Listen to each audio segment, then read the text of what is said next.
গত পর্বে আমরা ক্যামেরা আবিষ্কারের কিছু ইতিহাস জানতে পেরেছি। এই পর্বে আজকে আমরা ক্যামেরার বিবর্তন সম্পর্কে জানব। কোডাক ব্রাউনি এবং ফটোগ্রাফিক ফিল্মের জন্ম। 19 শতকের শেষের দিকে 1880 সালে জর্জ ইস্টম্যান প্রতিষ্ঠা করেন Eastman dry plate and film company. ইস্টম্যানকে বলা হয় ফটোগ্রাফিক ফিল্মের প্রবর্তক। 1885 সালে পেপার ফিল্ম আর 1889 সালে সেলুলয়েড ফিল্ম উৎপাদন শুরু করেন তিনি। ফটোগ্রাফিক ফিল্ম ব্যবহার করে 1888 সালে বাজারে আনেন তার বানানো ক্যামেরা কোডাক। এটি একটি সাধারণ ক্যামেরা আর ছিল ফিক্সড ফোকাস লেন্স। 1900 সালে তার আরেকটি ক্যামেরা বাজারে আসে যার নাম ছিল কোডাক ব্রাউনি। এটি ছিল অনেক বেশি সস্তা আর এই ক্যামেরার মাধ্যমে স্ন্যাপশটের সূচনা ঘটে। ব্রাউনি অত্যন্ত জনপ্রিয়তা পায় এবং বিপুল পরিমাণে এর বিক্রি হয়। ফ্ল্যাশলাইট এবং রঙিন ছবি। ক্যামেরা আবিষ্কারের পর থেকে সূর্যের আলোর উপর নির্ভর করে ছবি তুলতে হতো, কিন্তু অন্ধকারে বা খারাপ আবহাওয়াতে যখন সূর্যের আলো থাকে না তখন ছবি তোলা ছিল প্রায় অসম্ভব। আর তখনই দেখা দেয় কৃত্রিম আলোর প্রয়োজনীয়তা, আর এর ফলাফল মুঠোফোনগুলোর ফ্ল্যাশলাইট পর্যন্ত পৌঁছেছে। 1925 সালে অস্ট্রিয়ান বিজ্ঞানী পল ভিয়েরকটান ম্যাগনেসিয়ামকে বৈদ্যুতিকভাবে জ্বালান এবং একটি গ্লাসের মধ্যে। সর্বপ্রথম ফ্ল্যাশলাইট বাজারে আসে 1930 সালে, যেটি তৈরি করেছিল জার্মান কোম্পানি হাউজার। 19 শতক থেকে রঙিন ছবি প্রস্তুত করার চেষ্টা করতে থাকেন বিজ্ঞানীরা, কিন্তু 20 শতকের আগে তা বাণিজ্যিকভাবে সম্ভব হয়নি। 1862 সালে দুজন ফরাসি বিজ্ঞানী লুইস ডুকোস ডি হরন এবং শার্লে ক্রস বেশ কিছু রঙিন ফটোগ্রাফি পদ্ধতি আবিষ্কারের জন্য পেটেন্ট লাভ করেন। প্রথম কালার প্লেট বাজারে আসে 1907 সালে, কিন্তু ইতিহাসের প্রথম রঙিন ছবিটি 1861 সালে ফ্রেমে আবদ্ধ করেন স্কটিশ পদার্থবিদ জেমস ক্লার্ক ম্যাক্সওয়েল, যিনি বিখ্যাত হয়েছেন ইলেকট্রোম্যাগনেটিজম নিয়ে কাজ করার জন্য।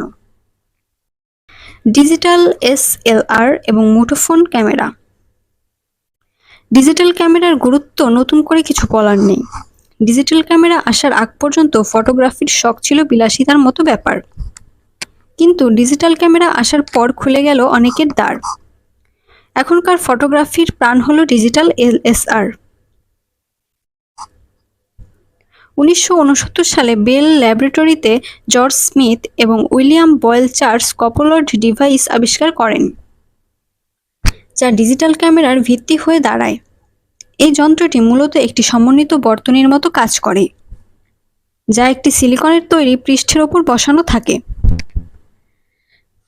আর এতে থাকে অসংখ্য আলোক সংবেদনশীল পদার্থ, যার ওপর বস্তু থেকে প্রতিফলিত আলোর কণা এসে পড়লে সেগুলো চার্জযুক্ত হয় এবং আলো বৈদ্যুতিক সংকেতে রূপান্তরিত হয়। ফলশ্রুতিতে বিশেষ প্রযুক্তির মাধ্যমে পাওয়া যায় ছবির একটি ডিজিটাল কপি।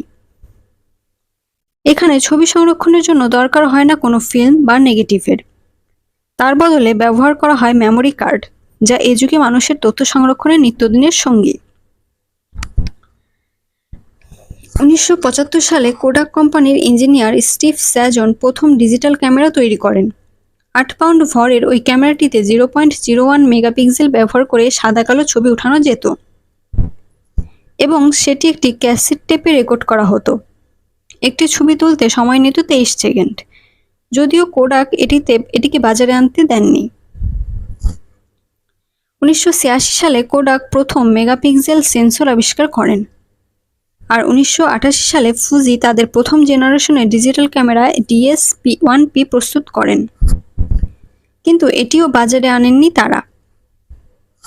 1990 সালে প্রথম বাজারে বিক্রিত ডিজিটাল ক্যামেরা হলো DY ক্যাম মডেল 1, যার সে সময় বাজার মূল্য ছিল $600। এরপর 1984 সালে অ্যাপল বাজারে আনে তাদের ডিজিটাল প্রথম ক্যামেরা অ্যাপল কুইক 10। এবার আসা যাক মুঠোফোনের ক্যামেরার দুনিয়াতে। ফোন ক্যামেরার ইতিহাস না বললে ক্যামেরার ইতিহাস যেন অপূর্ণই থেকে যায়। প্রথম ক্যামেরা ফোন শার্প JSH-04 বাজারে আসে 2000 সালে, আর এটি বাজারে আনে জাপানের একটি মোবাইল ফোন নির্মাতা প্রতিষ্ঠান জে ফোন। একই বছরে স্যামসাং বাজারে আনে তাদের প্রথম ক্যামেরা ফোন SCS V200।